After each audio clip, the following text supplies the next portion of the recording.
नमस्कार. चला, आज आपण प्राचीन भारतातील एका अशा काळात जाऊया, जेव्हा भरतखंडात आध्यात्मिक ज्ञानाचा प्रकाश हळूहळू मंद होत होता. आणि ह्याच अंधकारमय परिस्थितीत एका महान आचार्याच्या आगमनाची पार्श्वभूमी तयार झाली. विचार करा, ही भूमी परंपरांनी किती समृद्ध होती. पण तरीही तिचं खरं आध्यात्मिक सार म्हणजे आत्मज्ञान ते कुठेतरी हरवत चाललं होतं.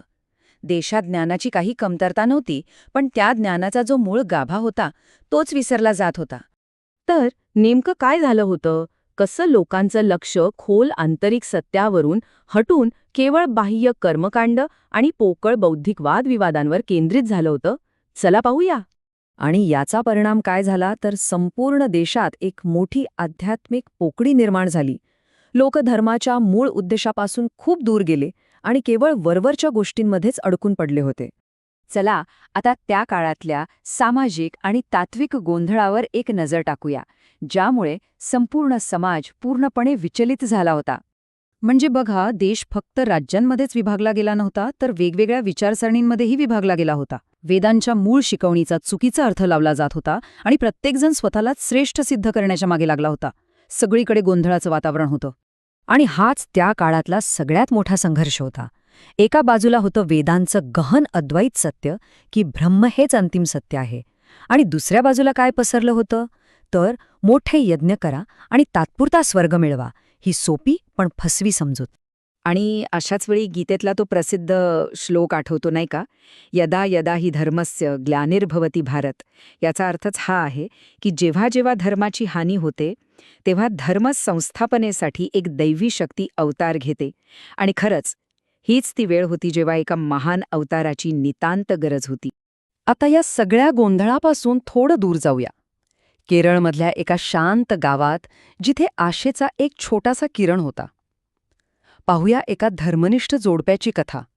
हे गाव होतं कालारडी आणि इथे राहत होतं एक अत्यंत धर्मनिष्ठ जोडपं, शिवगुरू आणि आर्यांबा. ते शास्त्रामध्ये पारंगत होते, पण त्यांच्या मनात संतान प्राप्तीची तीव्र इच्छा होती. त्यांची भक्ती इतकी खोल होती की त्यांनी अनेक तीर्थयात्रा केल्या.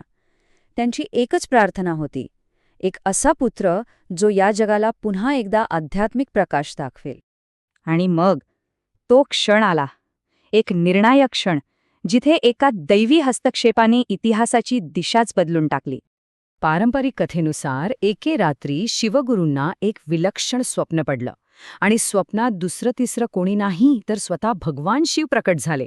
त्यांनी शिवगुरूंसमोर एक मोठा गहन पर्याय ठेवला. जरा विचार करा, शिवगुरूंसाठी ह्या किती कठीण निर्णय असेल, नाही का? एका बाजूला एका सामान्य मुलाचं दीर्घायुष्य आणि दुसऱ्या बाजूला जगाचं कल्याण करणाऱ्या एका युगप्रवर्तक ऋषीचं अल्पायुष्य. निवड काय करणार? आणि शिवगुरूंनी क्षणाचाही विचार न करता निवड केली. ते म्हणाले, आम्हाला ज्ञानाचा प्रकाश हवा आहे. आयुष्य कमी असलं तरी चालेल, पण त्याचं नाव जगभर उजळू दे. काय ती निस्वार्थ वृत्ती आणि काय ती दूरदृष्टी. याच क्षणाने खरं तर इतिहासाला एक नवी कालाटणी दिली. आणि अखेर त्या प्रार्थनेचं, त्या दैवी वचनाचं फळ मिळालं. तो क्षण आला ज्या क्षणाची सर्वजण वाट पाहत होते. वसंत ऋतूचा तो पवित्र दिवस होता आणि आकाशात होतं विशेष पुनर्वसू नक्षत्र. अशा अत्यंत शुभ मुहूर्तावर त्या दिव्य बालकाचा जन्म झाला.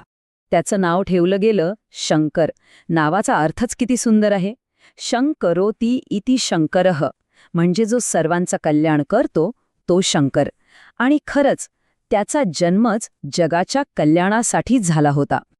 हेच ते बाळ जे पुढे जाऊन संपूर्ण जगाला आदि शंकराचार्य म्हणून परिचित झालं.